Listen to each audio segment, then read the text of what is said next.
From the newsroom at news.com.au. Hi there, I'm Bronte Coy, and this is the latest from the newsroom. It's Wednesday, the 25th of May. The death toll from yet another mass school shooting in the US has now climbed to 21.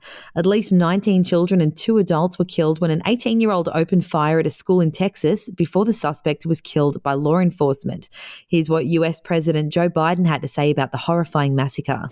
These kinds of mass shootings rarely happen anywhere else in the world. Why? They have mental health problems.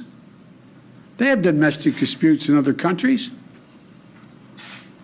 They have people who are lost. But these kinds of mass shootings never happen with the kind of frequency they happen in America. Why? Why are we willing to live with this carnage? Why do we keep letting this happen? Where in God's name is our backbone to have the courage to deal with it and stand up to the lobbies? It's time to turn this pain into action. It's since been reported that the shooter used weapons he got as presents for his 18th birthday. He also reportedly hinted at the attack to a stranger on Instagram hours before opening fire. In other news, it's been a horror few weeks for cryptocurrency, and now the 2 biggest blockchains are set to shed as much as 70% of their current value. One expert has warned that the world's top-ranked cryptocurrency, Bitcoin, is set to drop down in value to just 11,000 Aussie dollars. That's down from 41,000 bucks. Cryptocurrency's been stuck in a rut for most of 2022, but it plunged to new lows last week.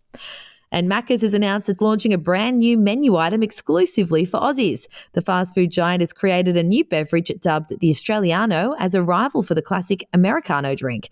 The Australiano is basically a coffee with native wattle seed and chai added in. To sport now, and in tennis, a shattered Alex de Minaur has accused French fans of crossing the line with their support of local hero Hugo Gaston, who ended the Aussies' campaign at the French Open in a 5-set stunner. He had to deal with boos and jeers during the opening round clash and claims he was getting told things by people in the crowd who were throwing their support very enthusiastically behind his opponent. Similar complaints have been made in the past by international players at our own Australian Open. In TV news, Carl Stefanovic has revealed how he felt after missing out on Channel 9's election coverage. 9 snubbed Carl, instead choosing Peter Overton and Alicia Loxley to host its coverage on the weekend. Here's what Carl had to say about it on the Stellar podcast, Something to Talk About with Samantha Armitage. I was upset that I didn't host the election. You know, it's kind of like doing, all the preliminary games for 2 years and then missing out on the Super Bowl. But it's not something you need to, articulate in a particularly public fashion. I was really shitty. No. No tantrums? No, I don't. I've never. I mean, the thing is, when you've been in broadcasting as long as I have, you're going to get some gigs. You're not going to get them all. I do 60 Minutes and I do the Today Show. I mean, how honoured and how lucky am I to be able to do 2 of the best shows on television. You think about it for a while, and then you go, you know what? Other people make those decisions, and I'll just sit back at home and take it off. In other showbiz news, Oprah Winfrey turned up on one of the final episodes of The Ellen DeGeneres Show and revealed the real story behind their viral 2009 magazine shoot.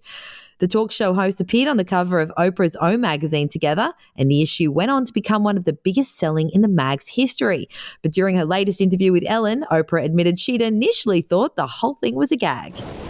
At first, I thought you were just joking. I didn't think you actually really wanted to do it. And then you actually said yes, too. So, yeah, no. Yes, one of the biggest selling covers ever in the history of O Magazine. That's the latest from the newsroom. We'll be back with another update soon. Follow or subscribe to From the Newsroom wherever you get your podcasts.